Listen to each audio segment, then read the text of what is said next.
la ANDI pueden colaborarnos si son tan amables y recibiremos de manera inmediata la encuesta por parte de ustedes.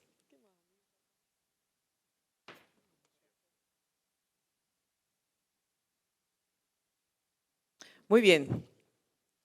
Vamos a dar paso a los expertos para dialogar sobre el papel del sector de hidrocarburos en las regiones. Invitamos al escenario a Carlos Andrés Marroquín, gobernador del Putumayo, a Juvenal Díaz, gobernador Santander, Rafael Pinto, vicepresidente de Relaciones, Gobierno de Parex Resources, y Mónica Jiménez, directora de Estrategia, Sostenibilidad y Legal de Geopark. A Francisco Miranda, director del periódico Portafolio, quien estará con nosotros como moderador de este segmento. Adelante, por favor, bienvenidos.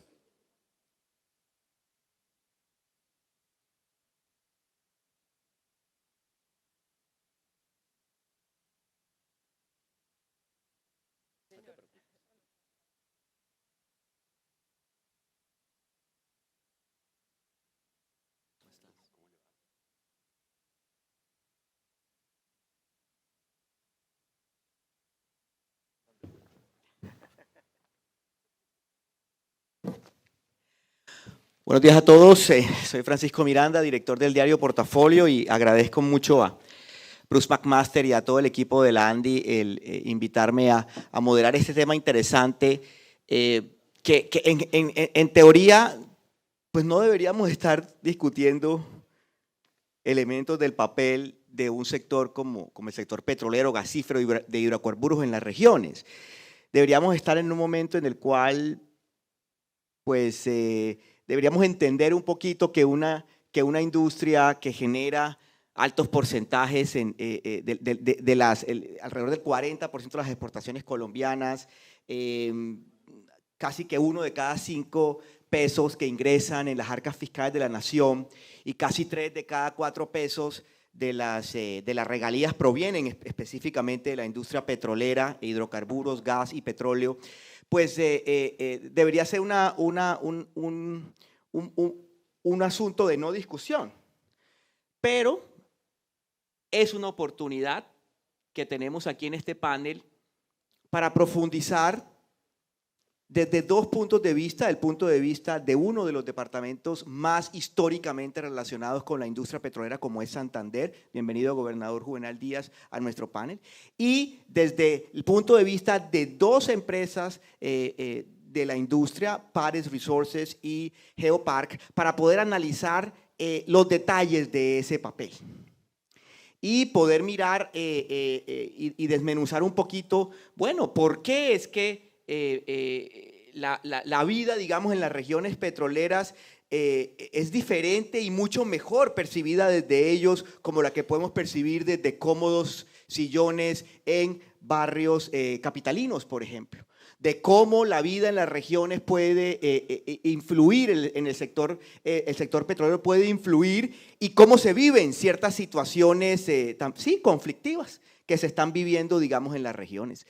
Esos elementos, los elementos fiscales, los elementos de licenciamiento mencionados en paneles anteriores, los elementos de bloqueos y también de aceptación social, porque hay 2 caras de la moneda en esta discusión de cómo el sector petrolero se encuentra, digamos, su papel en el desarrollo de las regiones, y también se encuentran tensiones que vamos a conversar aquí también, pero al mismo tiempo la naturaleza y el detalle desde el punto de vista de la gobernación de Santander y desde el punto de vista de 2 empresas petroleras, cuál es el detalle de esa huella. Una huella que tiene unos elementos que digamos son mucho más complejos que muchas veces ciertos debates simplificadores lo pueden dar. Sin más preámbulo, entonces iniciemos esta conversación. Señor gobernador, quisiera comenzar con usted. Decía el gobernador que a los gobernadores lo ponen en la esquina. Es para darle la palabra primero, señor gobernador. Entonces, en esta línea los organizadores nos han invitado a nosotros aquí a que exploremos el papel de la industria del petróleo y del gas en el desarrollo de las regiones. Representa usted uno de los departamentos atados históricamente al surgimiento de esta industria en Colombia, casi centenaria o centenaria ya. A nivel general, como un paneo general, gobernador, ¿Cuál es el papel de la industria petrolera para un departamento como el que usted gobierna en estos momentos? ¿Cuál es el papel, digamos, económico en términos de ingresos? Iniciemos por ese aspecto. Bueno, primero, pues complementar ahí la parte histórica. Los primeros pozos petroleros de Colombia se descubren allá en Barrancabermeja. Y pasando a responder la pregunta, pues nosotros dependemos económicamente del petróleo en Santander. El 30% del presupuesto del departamento de Santander depende del petróleo. El 74% del Producto Interno Bruto Industrial de Santander depende del petróleo. El 24% del total del Producto Interno Bruto también depende del petróleo. Y en la región del Magdalena Medio, Barranca, Puerto Wilches, estos municipios, el 50% del presupuesto depende del petróleo. Entonces, para nosotros la industria petrolera es sumamente importante y por eso toda esa narrativa de la transición energética pues es muy preocupante para un departamento como el nuestro, donde todo se ha desarrollado a través del petróleo. Por ejemplo, Barranca es una ciudad que surge y crece y se construye con base a la industria del petróleo. La Universidad Industrial de Santander, una de las universidades más importantes del país desde el punto de vista público a nivel latinoamericano y a nivel mundial, surge con regalías y con recursos del petróleo. El Instituto Colombiano del Petróleo, que es un ente de investigación e innovación muy importante y que tiene ahora una transformación, próximamente van a hacer el lanzamiento para que se convierta en el Instituto Colombiano del Petróleo y las energías renovables, que es otro aspecto muy importante. Entonces, básicamente, el petróleo, la industria del petróleo ha sido, es y seguirá siendo por mucho tiempo muy importante para el departamento de Santander. Muchas gracias, gobernador. Desde el punto de vista de las empresas, tradicionalmente se utilizan los datos de empleo y de regalías para poder un poco iniciar, digamos, medir un poco la huella. Para algunos se utiliza mucho, etcétera, pero de todas maneras sigue siendo importante.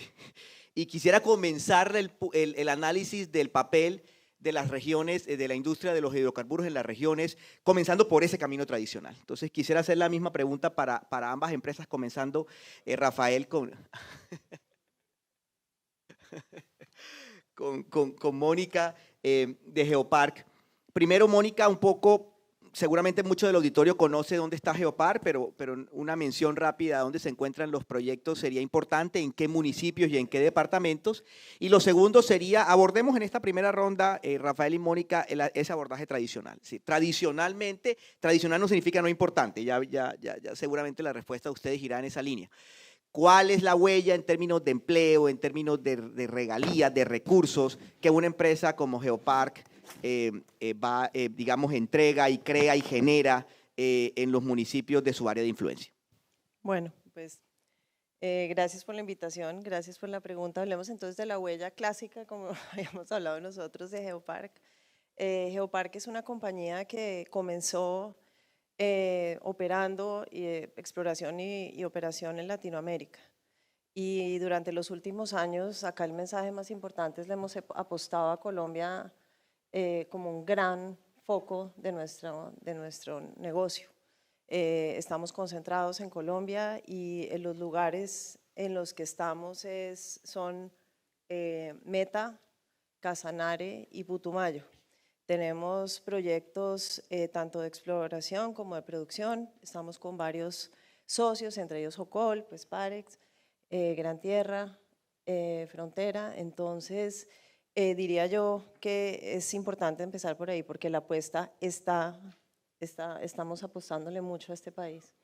Diría que a nivel regional, pues naturalmente a nivel regional es nuestra apuesta y es donde estamos operando, es donde, sí, es donde trabajamos con nuestros vecinos, o sea, con nuestras comunidades y con las autoridades locales. Tal vez el punto más importante ahí es cómo contribuimos, pero yo diría que lo más importante es cuántos empleos y cuánta generación de desarrollo económico y estamos tenemos. En principio nosotros tenemos directos, 500 empleados directos, y a nivel indirecto, y obviamente eso cambia dependiendo pues de la actividad, es un promedio de 3.000 trabajadores con los que tenemos. Y en el punto, digamos, de que este no es un tema menor, porque cuando uno habla de empleos también tiene que hablar de la comunidad y tiene que hablar de cómo estamos desarrollando temas de contratación local, y esos números también son muy dicientes. Yo diría que tal vez son los más importantes para cada uno de los lugares donde estamos. En total tenemos más de 130 contratistas locales, y más adelante vamos a hablar de este tema de contratación local, pero también ahí está, tal vez diría yo, uno de los impactos más grandes en cuanto a desarrollo económico y empresarial, y tocaremos el punto, digamos, de la capacidad que estamos logrando también a nivel específico, porque no todos los contratistas son contratistas sofisticados y a nivel nacional o internacional. Diría que ese es como el resumen, Rafael. Gracias, Mónica. Rafael, de Parex Resources, la misma pregunta. ¿Cuál es la huella en empleo, en regalías y geográficamente dónde se encuentran ubicados? Aló. Bueno, nosotros estamos ubicados pues, en 8 departamentos principalmente. Tocamos un poco más. Tenemos 41 bloques, entonces digamos estamos desde Magdalena bajando hasta Arauca, pasando por Casanare, por Meta, Santander, donde le hemos tratado y seguimos tratando de un asocio con Ecopetrol. La verdad nos ha ido, pero es por geología, no por nada más. Entonces, pero ahí seguimos, ¿verdad? Pero no, estamos en buena parte del país, y tal vez lo primero que yo quisiera decir es, el impacto no, pues sí, el empleo es bien importante. Y digamos, en ese sentido, respuesta concreta, digamos, en los últimos 3 años hemos generado el orden de unas 18.000 oportunidades laborales, que pues es un número que es y no es. ¿Y por qué no es? Porque realmente uno tiene que salir mucho más allá. Lo que hay que pensar es en, yo tengo que hacer que donde el entorno donde yo esté crezca, que sea saludable. Y no porque esto es de filantropía ni beneficencia, no, eso no se trata. Es porque si no es saludable, yo no puedo crecer. Si no crezco, de hecho, la seguridad nuestra realmente es la comunidad. Si la comunidad lo apoya a uno, si estamos con intereses alineados, pues ahí funcionamos. Si no, pues no funcionamos. 2 caminos distintos, eso no funciona. Entonces, esto simplemente es de un negocio, es buenas prácticas y todos vamos para arriba juntos. Digamos, la segunda norma que tenemos ahí es no vamos a sustituir al Estado. Esto hay que hacerlo con el Estado. Y ayer María Ofir hablaba de la ART, cómo se trabaja. Bueno, es una de las formas de lucha, aquí se combinan todas. Hay que trabajar con los fondos que vienen desde el Estado, hay que gestionarlos y hacerlos que pasen. Y es así como en obras por impuestos, pues nosotros en las regiones, desde que arrancó el proyecto, en el proceso de obras por impuestos en 2018, hemos hecho el orden de, entre ejecutados, ya en ejecución y ya en formulación, del orden de unos 400 y pico mil millones. Con fondos del Estado que estamos trabajándolos en asocio con el Estado y por supuesto con las autoridades regionales, porque si no, no se pueden montar los proyectos. Y además que si no están las autoridades regionales, pues no son sostenibles. Entonces, esa gestión hay que hacerlo entre todos, y ella hablaba ayer de la butaca, que hemos hablado tantas veces y tan trillado, pero que es indispensable. Entonces, esas son como las reglas básicas que tenemos, y pues por supuesto una fórmula no ajusta para todo el país, porque cada región del país es muy distinta.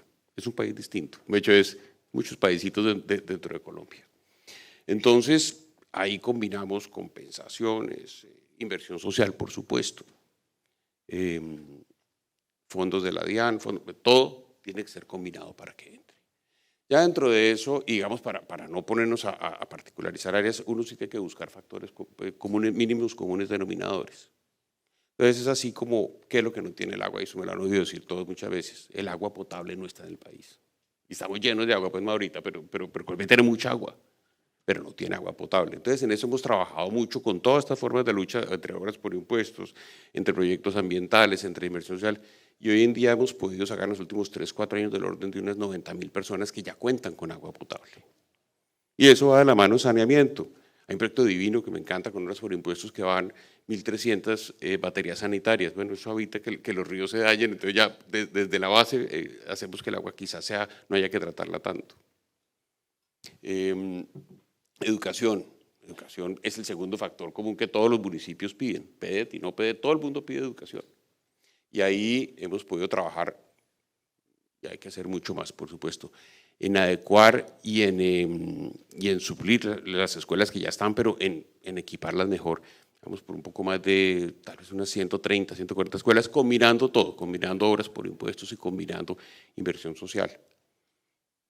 Hay que seguir con otros pasos con eso, y ahorita hay un proyecto muy lindo que estamos pidiendo en este momento, y confío en que no lo ven porque lo pedimos de primero con obra por impuestos, que es con el SENA para hacer aulas móviles, para carreras técnicas, ¿ok? Porque el niño se gradúa de la escuela y luego, ¿y qué vamos a hacer?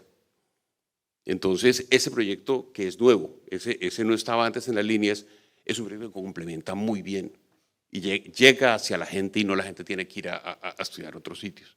Entonces, ese tipo de cosas pues, ya forman una base. De ahí, entonces empezamos a hablar, y ayer lo hablaba, los colegas de Gran Tierra hablaban de productividad, Jaime también hablaba de la productividad de las áreas, de cómo hemos aumentado la ganadería, cómo los procesos naturales productivos de las áreas, ahí se le mete bastante, no tanto como uno quisiera, porque esa parte es difícil, pero digamos en los últimos 2 años le hemos metido, no sé, 11.000, 12.000, 13.000 millones en fortalecer esos proyectos productivos, ganadería, el cacao que mencionaban ayer, es fortalecer esas áreas indispensables. Y por último, y es tal vez la parte más importante, es crear la industria. Entonces, en eso Mónica lo mencionaba ahorita, nosotros, o sea, si uno no trabaja con los bienes y servicios de la región, pues claramente eso no va a pasar. De hecho, es muy mal negocio llegar con compañías foráneas. Ahora, se demoran un poquito más formando las compañías, claro, se demoran un poquito más, pero para eso las cámaras de comercio le ayudan a uno a formar empresarios, porque una cosa es saber el oficio, otra es ser empresario. Ser empresario en Colombia además es un arte de supervivencia. Entonces hay que ayudarse uno con las cámaras. ¿Y con quién pueda uno para ayudar con eso? Nosotros hoy en día estamos generando del orden de 250.000 millones de pesos al año en contratación en las áreas de bienes y servicios. Pero lo chévere de esto no es solamente que, no, pues que fue el casino, la obvia, la señora cocina, no, eso es una cosa mucho más en grande. Y los camiones, pues sí, pero es más en grande ya para satisfacción nuestra. Muchas de estas compañías no solo surgieron allá, sino están compitiendo a nivel nacional, se han vuelto compañías nacionales. Entonces, eso genera valor, genera riqueza y sobre todo alinea los intereses. Muchas gracias, Rafael.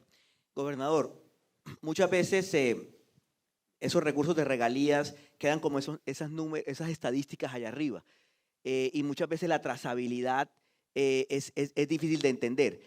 Usted mencionaba algunos de los beneficios, hacia dónde están orientados ciertos recursos que llegan del petróleo a su departamento.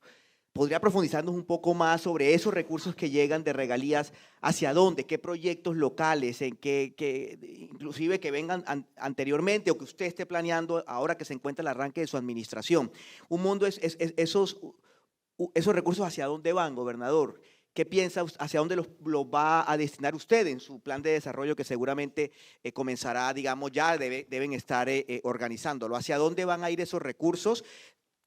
Unos que ya están seguramente ya comprometidos y otros que seguramente usted redireccionará. Bueno, yo quiero iniciar por enfatizar que hay una gran inequidad en la distribución de las regalías con respecto a los departamentos productores. De lo que produce Santander, con Barranca a la cabeza, y enviamos al gobierno nacional, el 10% retorna al departamento. O sea, ahí ya hay una gran inequidad. ¿Por qué? Porque dicen, bueno, sí, es muy loable, hay que repartir, hay que darle a todo el mundo, pero el impacto ambiental, el impacto social y el impacto de toda la infraestructura le queda al departamento. Y con lo poco que mandan, ese 10% realmente no es suficiente. Nosotros recibimos aproximadamente 300.000, 340.000 millones de pesos de regalías. En este momento están viabilizados 174.000 millones de pesos entre regalías directas y regalías que llaman regionales, y nos quedan como 150.000 millones que tienen que aprobarse por allá en septiembre, que les den vía libre, si se da, que es el resto para completar los 320.000 millones de pesos. Entonces la pregunta, ¿hacia dónde van esas regalías? Uno se ilusiona, 170.000 millones es mucha plata. Imagínense un gobernador con todo ese dinero que puede hacer. Pero primero gran parte de eso ya está en algunos proyectos, están en vigencia futuras, pero hay otro aspecto del que los gobernadores han llamado la atención del gobierno nacional. Está el famoso PAE, el Plan de Alimentación Escolar, que esa es una responsabilidad del gobierno nacional. Y ahí viene el otro debate de la descentralización y la autonomía. Entonces, a todos los gobiernos, no este gobierno, eso viene de todos los gobiernos, han descentralizado el país. Claro, lo han descentralizado dándole roles y competencias y responsabilidades a los departamentos, pero no le han dado autonomía porque no le dan la plata. Entonces, en el caso del PAE, por ejemplo, la responsabilidad es del gobierno nacional, pero la plata la pone prácticamente los departamentos. Entonces, este año, por ejemplo, yo recibo de la UAPA 20.000 millones de pesos y me toca poner 154.000 millones de pesos de regalías para el plan de alimentación escolar. ¿Y quién se puede negar a eso? O sea, hay que garantizar ese derecho de los niños a la comida. Entonces, el gran proyecto de las regalías que debería ir a infraestructura, a mejorar todo el impacto que tenemos nosotros de la industria, pues se va a la alimentación escolar. Por eso nosotros le hemos venido pidiendo al gobierno nacional y los gobernadores hicimos una carta, se la entregamos al presidente diciéndole envíenos la plata completa del PAE para que nosotros podamos utilizar esa plata en infraestructura de escuelas y en infraestructura de vías, porque realmente pues los otros proyectos que uno trata de hacer con regalías son algunas vías terciarias, algunas vías secundarias, hacer algo con la vigencia futura de las regalías para poder hacer un proyecto grande. Uno se puede pegar allá a unas, ¿cómo llaman eso ahora? Concursos, que usted tiene que inscribirse, inscribir un proyecto para que le den para el ambiente, inscribir un proyecto para que le den para ciencia y tecnología. Esos concursos los establece el gobierno nacional y uno tiene que participar y eso también, digamos que ha desnaturalizado la jerarquía que debe haber en un estado, porque tratan de hacerlo con las juntas de acción comunal, con las organizaciones comunales, con los alcaldes, saltándose a los gobernadores, y todo eso genera un problema para llevar los recursos de forma ordenada. Como decía Rafael, pues se debe contar con las autoridades regionales para que las cosas sean sostenibles. Entonces, para resumirle lo de las regalías, el gran proyecto de las regalías es darle la alimentación a nuestros niños.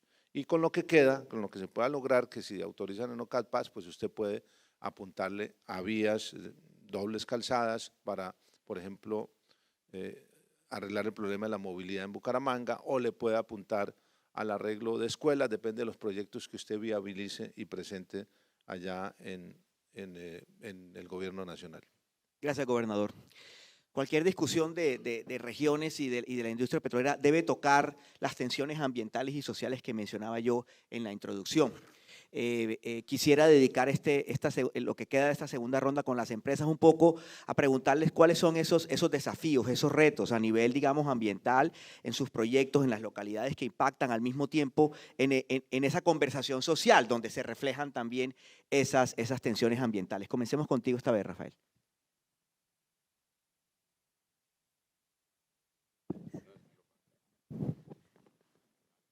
Ahí, ya. A ver, más que tensiones ambientales, yo creo que viene la tensión socioambiental. Y más la social, nosotros, como muchos de ustedes saben, acabamos de salir de otro mes, me echó un mes de paro completo en Arauca, donde se bloquearon todas las operaciones, y podría llenarlo de ejemplos, pero digamos, ese es el más significativo. Ahí hay múltiples factores. Está la deuda histórica, lo que llaman. Lástima que cuando todo eso pasó nosotros no habíamos nacido, pero bueno, ahí estamos en su deuda. Pero digamos, si yo voy a resumir, es una gran serie de dolores que hay por incumplimientos, ni siquiera por incumplimientos, por abandono continuo durante los últimos 50 años de parte del Estado. Dicen, ya que estás tú aquí, tú me vas a ayudar a que esto suceda. No esperamos que la compañía lo haga, pero si lo trancamos a usted, hacemos que el gobierno venga. Y efectivamente sucede. Ahora, que el gobierno pueda remediar en un año o en 2 años, este gobierno, eso no se puede remediar 50 años de abandono realmente. Entonces, esa es realmente la gran tensión. Es cómo suplir todos esos vacíos de educación, cómo de obra, de infraestructura, de agua, de todo. De hecho, carencia de todo, pero no solo en Arauca, sino en Casanare, en Santander. En todas partes tenemos, pues, por lo menos un país rico. Entonces, se trata de llegar allá. Pero digamos, si yo tuviera que escoger un área donde realmente se convierte en un dolor de los sitios, es, ya pasamos lo del empleo, pasamos lo de bienes y servicios, ya quitémoslo todo eso. Pero donde ellos dicen es, oiga, yo aquí veo salir la energía, veo salir el petróleo, veo salir el gas, y yo pago el petróleo, pago la gasolina y pago el gas más caro del país. Y pago la electricidad más cara del país, porque es que como estoy de último en el sistema, a mí me toca lo más caro. Entonces, ¿cómo así? ¿Cuándo me toca? Porque tampoco es que lo tenga siempre. Y vaya uno a ver, y tienen razón, pues por supuesto que tienen razón. Entonces ahora, precisamente a raíz de este último mes que estuvimos allá, y ya veníamos trabajando en ello, entonces, ¿qué venimos haciendo? En Arauca, nosotros estamos generando, con un tercero, por supuesto, que nosotros no podemos hacerlo directamente, pero con el gas que salen de los proyectos se genera energía que se vende al mercado, pero le está dando estabilidad de energía a la región. Antes tenían un apagón un día sí, otro día no, ya le da estabilidad. No quieren regalar la energía, no, quieren tenerla. El GLP lo estamos generando de unos campos, nosotros generamos más o menos el 80% del GLP que consume el departamento. Tampoco lo quieren regalado, no, lo compran. Pero no les toca pagar el transporte desde la costa o desde Casanare hasta allá, no les toca pagar el transporte, entonces le llega a un precio racional. Y ahorita con nuestro socio Ecopetrol estamos mirando cómo podemos destinar de los proyectos que estamos ahora adelantando, de los descubrimientos nuevos, para que por lo menos 2 o 3 municipios tengan suministro de gas natural. Y hay que ayudarles con las redes, y ahí estamos trabajando con el Ministerio de Minas, pero lo que quiere la gente en últimas es tener seguridad energética. No regalada, no, yo la pago, pero la quiero tener a un precio normal y tenerla por lo pronto. Entonces, ese realmente es el gran dolor. Dentro de eso hay un tema que venimos trabajando, yo me vengo empujando desde hace años, es cómo hacer para que le llegue a un precio mucho más bajito en la energía, tanto en gas como en electricidad. O sea, nosotros, si la sacáramos gratis para ponérsela que le cueste menos a la persona, no se puede. Y yo voy a la CRE cada rato y le doy lora, voy al ministerio y le doy lora. Dice, no se puede porque hay que distribuir ese ahorro entre todo el sistema que lo rige. Obviamente no le va a llegar nunca ahorro a nada. Y ahí hemos estado trabajando con algunos congresistas en cómo pues, cambiar un poco la ley para que sí puedan ver reflejados sus ahorros, o sea, de las secciones productoras, puedan de nuevo alinear los intereses con la gente, que es apenas justo. Entonces, eso es donde estamos trabajando ahorita y es como yo resumiría, de los muchos dolores, ese es el que salta de primero y con más profundidad. Gracias, Rafael. La misma pregunta para Mónica, en Casanare, en Meta, en Putumayo. ¿Cómo son esas relaciones con la comunidad? ¿Cuáles son esos desafíos sociales y ambientales si hay? Bueno, yo empezaría diciendo que, pues como todos sabemos, acá Colombia es supremamente diversa y no es lo mismo hablar de Casanare, Meta y Putumayo, entonces tenemos que primero entender en dónde operamos y eso suena muy fácil, pero es algo que se logra a través de los años, pero en este momento también coyuntural creo que se vuelve todavía más importante reflexionar sobre, y a un punto que tú ponías, pues hay muchas cosas que digamos las regiones donde estamos operando están necesitando y la pregunta es cómo manejarlo. Yo diría que el primer punto es enfocarnos.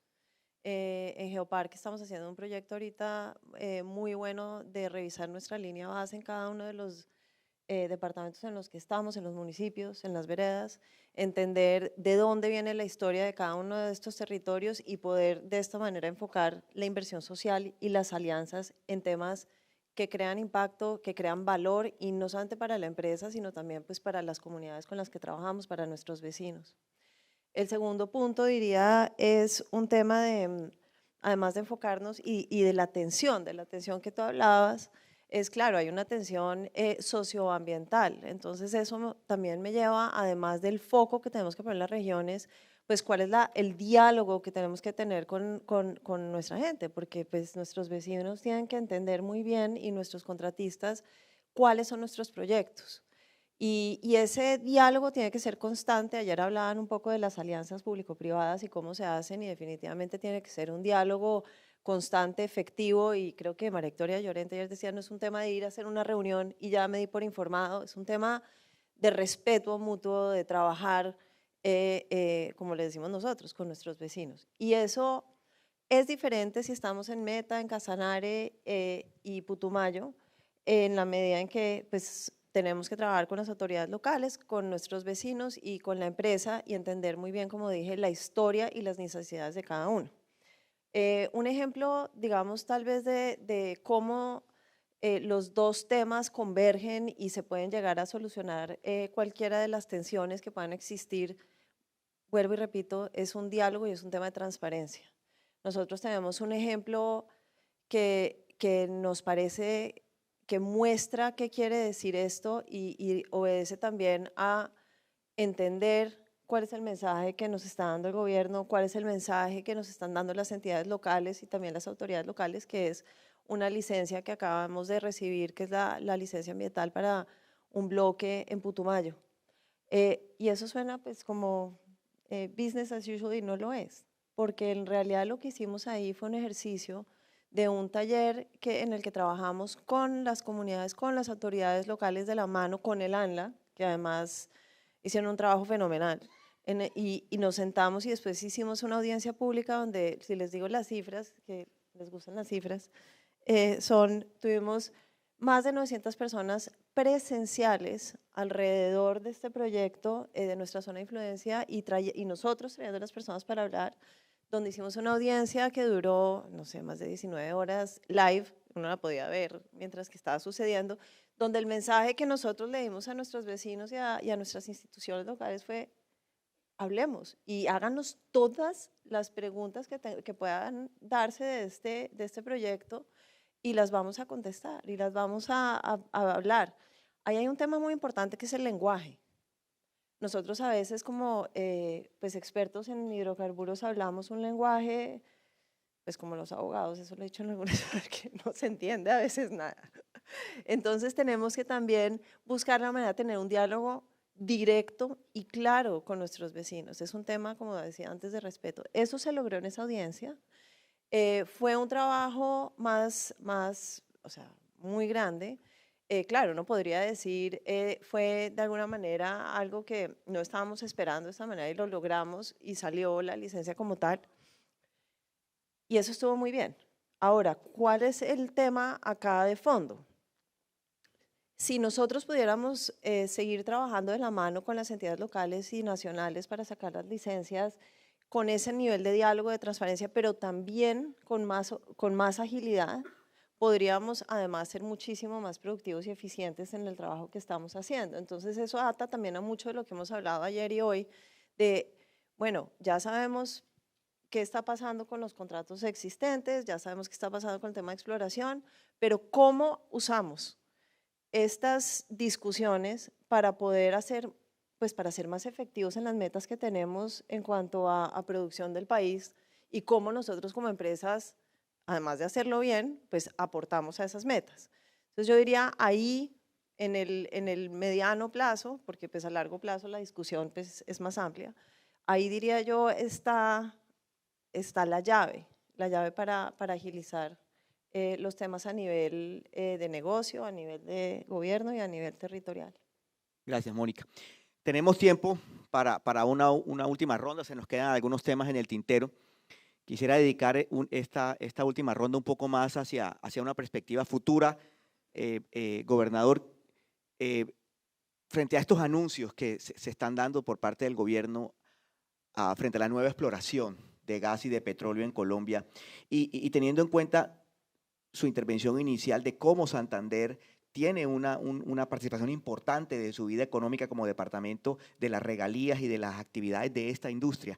¿Qué opina usted de esos anuncios? ¿Qué le generan a usted frente a la situación económica del departamento y cómo preparar al departamento de pronto para un tránsito hacia una mayor diversificación o cómo se están preparando de pronto para tener en algún futuro cercano dificultades en ese frente?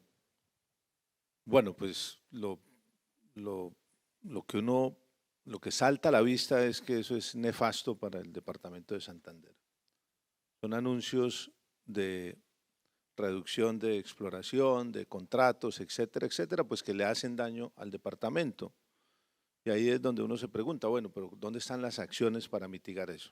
Y nosotros como departamento pues no nos podemos quedar quietos. ¿Qué estamos aplicando nosotros en el departamento de Santander? Y pienso que es una aproximación diferente a como lo están haciendo muchos mandatarios. Nosotros estamos aplicando lo que yo llamo la estrategia de acción unificada. Y esa estrategia la aplicamos en Antioquia cuando yo era comandante de la 7ª división. Está el representante Juan Espinal. ¿Y qué significa? Pues es muy sencilla, simplemente juntar las capacidades de todas las instituciones públicas, privadas, ONGs, todo el que tenga alguna capacidad de aportar para identificar, priorizar y solucionar problemas en el departamento. Y esto tiene unos principios que aquí nos tenemos que olvidar de la ideología. Es decir, tienen que haber unos intereses departamentales, así como los americanos tienen los intereses nacionales, que deben estar por encima de cualquier ideología. Entonces, por ejemplo, yo que estoy diciendo en esa estrategia de acción unificada, la narrativa del agua y de los páramos, eso no tiene ideología, es una responsabilidad del que pongan a gobernar ahí, sea del partido que sea, y eso se lo habían apropiado, y yo estoy recuperando eso para lo que corresponde, para todos los partidos, y yo creo que lo hemos ido logrando. Entonces, esa estrategia de acción unificada es muy importante y nos ha ayudado a que pongamos por encima unos proyectos estratégicos del departamento. La vía Barbosa-Bucaramanga, la Petar del Río Oro, que nos vale $1 billón para descontaminar las aguas de Bucaramanga, algunos proyectos para Barranca Bermeja, y estamos convocando a todos los parlamentarios, porque un parlamentario solo no es capaz de llevar una obra de esas. Un parlamentario puede llevar 1 kilómetro de pavimento, 2, 3, 4, una placahuella, una escuela, pero un proyecto de $2 billones no lo puede llevar solo. Entonces, nosotros hemos venido convocando y yo creo que esa estrategia nos ha funcionado y nos ha permitido, digamos, avanzar con todas estas dificultades que se están presentando en el país. Nosotros a qué le estamos apuntando en Santander para mitigar los problemas que vienen de estos anuncios de parar la exploración que para Santander pues le hacen mucho daño. Pues a varias cosas. Una es crear una empresa para gerenciar el turismo, que ese no es el tema de acá, por eso no lo voy a referir, pero es una idea muy interesante que nos va a permitir hacer la transición energética sin quebrar el departamento. Pero en lo que compete acá, por ejemplo, es muy importante la industria de los biocombustibles. Santander tiene un potencial muy alto, tenemos 92.000 hectáreas de palma, podemos doblarlas, tenemos las plantas de ecodiesel ahí en Barranca Bermeja y la fórmula en este momento que tiene el biocombustible es de un B10. Lo ideal sería que lo pudiéramos aumentar a un B20, un B30, aumentando los cultivos de palma y la transformación en Santander, y eso pues necesita varias cosas. Primero necesita tiempo, segundo necesita recursos porque la palma dura 5 años para producir, pero también necesita una ayuda del gobierno nacional para que a nivel internacional dejemos o ayudemos a quitar la estigma que le tienen a la palma. Hay un veto en Europa, eso necesita lobby, necesita diplomacia para quitarle ese veto porque los palmeros, la gran mayoría son personas trabajadoras que generan empleo. Si nosotros logramos con esas iniciativas, por ejemplo, la de la palma que genera un empleo formal, o la del etanol que tenemos en la olla del río Suárez, una gran capacidad de caña de azúcar para producirlo, si logramos mutar hacia allá, más otras iniciativas que tenemos como la del turismo, yo pienso que podríamos empezar a hacer ese cambio entre los biocombustibles y las energías renovables sin quebrar el departamento. Yo creo que ahí está el principio fundamental. Muchas gracias, gobernador. Es la misma pregunta desde la perspectiva de las dos empresas que nos acompañan aquí, y es, en las regiones en las que ustedes operan, desde la industria de hidrocarburos, ¿cómo están percibiendo que las regiones están preparándose o qué oportunidades o qué desafíos hay en el entendido de un tránsito de cambio hacia energías más renovables, hacia un entorno, digamos, como nos invita Colombia Genera, de dinamización de la transición energética? Rafael, desde Parex, ¿cómo ven eso? ¿Cómo ven las regiones donde operan en esos cambios? ¿Ven oportunidades, ven desafíos? ¿La región se está preparando? ¿Cómo se integran ustedes en eso? Ya. Para serle muy franco, en las regiones donde nosotros operamos, la gente está pensando en todo menos en la transición energética. Y yo sé que alguien me va a matar por decirlo, pero allá no están pensando en eso, están pensando en el hoy, el mañana, en dónde está mi trabajo, en dónde están mis oportunidades, pero realmente la gente no factoriza todavía el tema de que vamos a tener un aire más limpio, porque además el aire es bastante limpio en las regiones, porque de hecho, hay muchas más necesidades, hay unas necesidades primarias que no le permiten a la gente pensar en eso. Entonces, de verdad, yo voy a ser franco, y yo sé que no es políticamente correcto lo que estoy diciendo, pero es la realidad, la gente no está pensando en eso. Ahora, sí están pensando, como le dije, no solo en tener su suministro energético, eso sí lo están pensando, eso fue lo que mencioné antes, y es una necesidad básica para todos y un clamor de ellos, decir, yo necesito tener energía, de cualquiera, píntela, de MGLP, de gas natural, la gente sí quiere hacerlo, quiere salirse de usar leña, claro que quieren salirse de usar leña, quieren tener un combustible más limpio o más eficiente para ellos, claro que lo quieren. Ahora, dentro de las cosas también están cansados de ser, en sus productos básicos naturales del área, en simplemente ser proveedores de materia prima. Ya están pensando en cómo les saco valor agregado a mi materia prima. Es así como en Arauca, por ejemplo, están pensando, y fue una de las demandas que le hicieron al Estado, y van a fomentar en la planta procesadora de cacao. No van a vender más la pepa cacao a los comercializadores, sino quieren sacar un cacao de calidad y exportarlo directamente. Y es un proyecto lindísimo que estamos trabajando ahorita en hacer un gran frigomatadero en Tame. Eso lo vamos a tratar de hacerlo por horas por impuestos, pero hombre, que la gente no siga perdiendo lo que pierde en peso transportando hasta Bogotá con los camiones, que de hecho cada res pierde 50 kilos en el camino, multiplique por 70.000, 80.000 reses al año, pues eso es mucha plata más, todo lo que viene de proyectos adicionales.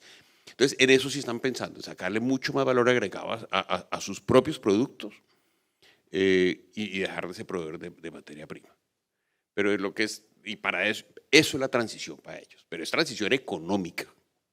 Energética no, ellos quieren tener seguridad de suministro para su producto y quieren sacarle más plata al tema. Eso es como nosotros vemos que las regiones están trabajando y piensan hoy en día. Muchas gracias, Rafael. Mónica. Bueno, yo estoy de acuerdo con Rafael que al no hablar de eso en las regiones pues, nuestras comunidades toca mirar qué podemos hacer para explicarles qué quiere decir transición energética, porque pues de alguna manera asusta. Uno necesita que tener la seguridad energética donde está viviendo, y encima de eso le están hablando de otras fuentes de energía. Entonces ahí creo yo que desde el mundo empresarial es muy parecido nuestra experiencia con lo que se puede extrapolar a las comunidades. Lo primero que uno hace en una compañía de hidrocarburos es decir, bueno, ¿en dónde tengo algunas sinergias y en dónde tengo alguna capacidad para poder hacer proyectos de transición energética? Y lo que estamos nosotros, digamos, analizando por los últimos años ha sido precisamente en nuestros esfuerzos que hemos hecho de mitigación y descarbonización, como temas de eficiencia energética, manejo de emisiones fugitivas, todo el tema de diversificar nuestra matriz para autogeneración, ya es una plataforma donde nos apalanca para hacer otros proyectos de transición energética que además sean sinérgicos con lo que nosotros sabemos, con nuestras competencias y con nuestro negocio. Ahora, ahí, eso pues no está pasando en las oficinas de Bogotá de Geoparque, eso está pasando en territorio. Entonces, ahí hemos y queremos seguir involucrando a las comunidades para explicarles qué quieren decir estos proyectos. Hemos hecho un trabajo muy grande para explicar cuáles han sido los esfuerzos, por ejemplo, ya de mitigación y de adaptación que tenemos en la compañía. Hemos tenido alianzas pues a nivel territorial, creo, como decía Rafael, con las cámaras de comercio, con algunas otras entidades, el SINCHE, y estamos haciendo un tema con el IDEAM, que es cómo explicar a las comunidades cuál es la importancia de esa mitigación, de esa adaptación, de cuidar la biodiversidad, y de ahí nos vamos a apalancar para lo que sigue. ¿Qué es lo que sigue? Entonces, al punto pues, del gobernador, y al punto de aprender y saber cuál es como la ventaja competitiva de los territorios donde operamos, pues dependiendo del lugar en donde estemos, hay oportunidades para hacer temas de soluciones basadas en la naturaleza, temas de biomasa, el biodiesel de que tú hablabas, y ahí creo yo que podríamos ir más rápido, no solamente con la pedagogía pues a todos nuestros vecinos y instituciones locales, sino también podríamos ir más rápido si tenemos esas alianzas de las que hablaba el gobernador, porque pues nosotros somos compañías de hidrocarburos, conocemos muy bien el territorio, sabemos las sinergias de nuestro negocio, pero ¿qué pasa si nos empezamos a aliar con los palmeros, a los cafeteros? Y eso podría crear, en cuanto a temas de desarrollo económico, yo creo que ahí tenemos que estructurar los proyectos de una manera más transversal. Eso ayudaría a la transición energética, entre todos podríamos ser más claros de a dónde queremos llegar en esas energías y podríamos usar los recursos y pues el know-how que ya tiene cada una de las industrias. Eso yo creo que es a donde podría llegar este tema de transición, y eso no deja por fuera el tema de las comunidades energéticas, que obviamente viene muy de la mano con lo que está queriendo desarrollar este gobierno. Ahí estamos mirando en Geopark ya con el ministerio varios proyectos de alianzas para mirar cómo podemos de verdad crear una capacidad en cuanto a energía, donde se involucre a la comunidad y eventualmente es algo que no desaparezca en el corto plazo, sino todo lo contrario, que deje un legado y un conocimiento donde se pueda apoyar a una comunidad a largo plazo. Esa es también parte, digamos, de la apuesta de Geoparque en este momento, lo estamos mirando tanto en Putumayo pues, como en Casanare.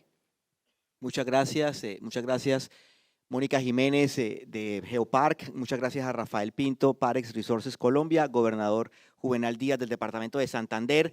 Se nos acabó el tiempo, soy Francisco Miranda, director de portafolio. Este fue nuestro aporte, nuestra voz a cómo se siente, se discute, se vive en el día a día de dos importantes empresas de petróleo en las regiones colombianas, 6, 7 departamentos aquí representados, el departamento de Santander, la quinta economía regional del país. Esta fue la visión de un papel de la industria de hidrocarburos en el desarrollo regional de Colombia, más allá del empleo, más allá de las regalías, más allá de lo tradicional. Muchas gracias por su atención. Muchísimas gracias, Francisco, a nuestros panelistas también